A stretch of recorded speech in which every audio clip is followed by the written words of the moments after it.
Hey guys, welcome to the channel. My name is Evans, and in today's video we're taking a second look at the Sony 50mm f1.8 lens.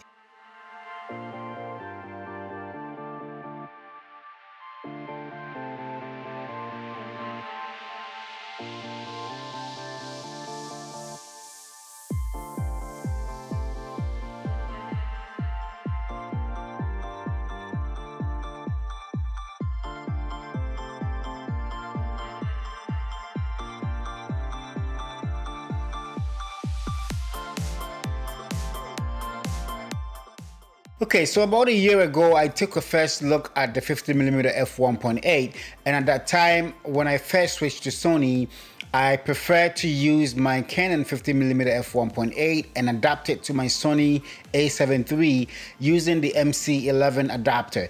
If you want to see the video I did at that time, check out the link right here and watch that video, and you will see my thoughts at that time on why I chose to use the 50mm f1.8 from Canon instead of going the native Sony route.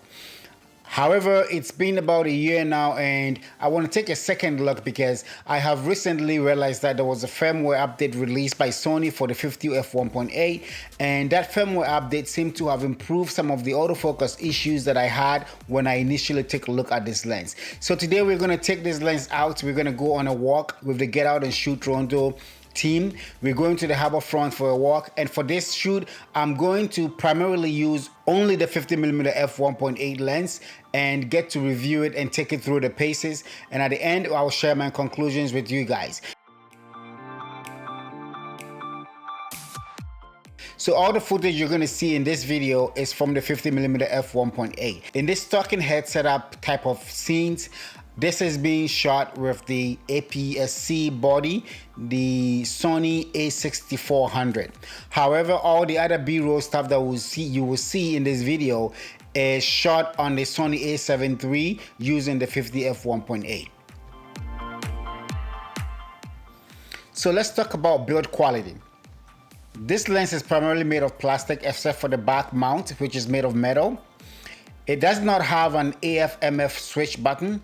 It does not have a focus hold button as well. It does not have any weather sealing at all. So keep that in mind as you use this. If you're going to be using this in a rain scenario or near water, be mindful that the lens does not have any sort of weather sealing on it. It's a very lightweight lens. It weighs approximately 186 grams. It has a filter size of 49mm. So if you're looking to put an ND filter on this, the filter size would be a 49mm thread. The closest focusing distance for this lens is about 1.5 feet. The lens is made of 6 elements in 5 groups and uses a direct contact autofocus motor. The autofocus system on this lens is not that great. It is very loud and noisy, and if you want to use this in video, you want to make sure your microphone is further away from the lens so you do not catch the noise that comes out of this lens. So let's talk about the image quality from this lens. For portraits, if you shoot at f1.8, which is wide open on this lens, the quality in the middle, in the center of the frame is quite okay. However, if you look on the edges, it's a little bit soft on the edges, and it also loses a little bit of contrast along the edges. However, when you step down to f2.8, the lens is sharp all around and the contrast is improved. Diffractions tend to set in around f11, so when you use f11 and above, the image becomes softer as a result of that diffraction.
So this lens has quite good image quality, especially if you stop it down to f5.6. You get fantastic image out of this lens. The build quality may not be that great, but for the price, this lens performs better than expected. If you're in a tight budget and you need an f1.8 lens that they give you nice sharp images, excellent portrait work, then the 50mm f1.8 will give you something to work with. So that's it for this review. Consider subscribing to this channel if you have not. Ring the bell button so you get notified when I upload new videos. And check out Paul's video from this photo walk that we did today. So stay blessed and keep creating. See you next time.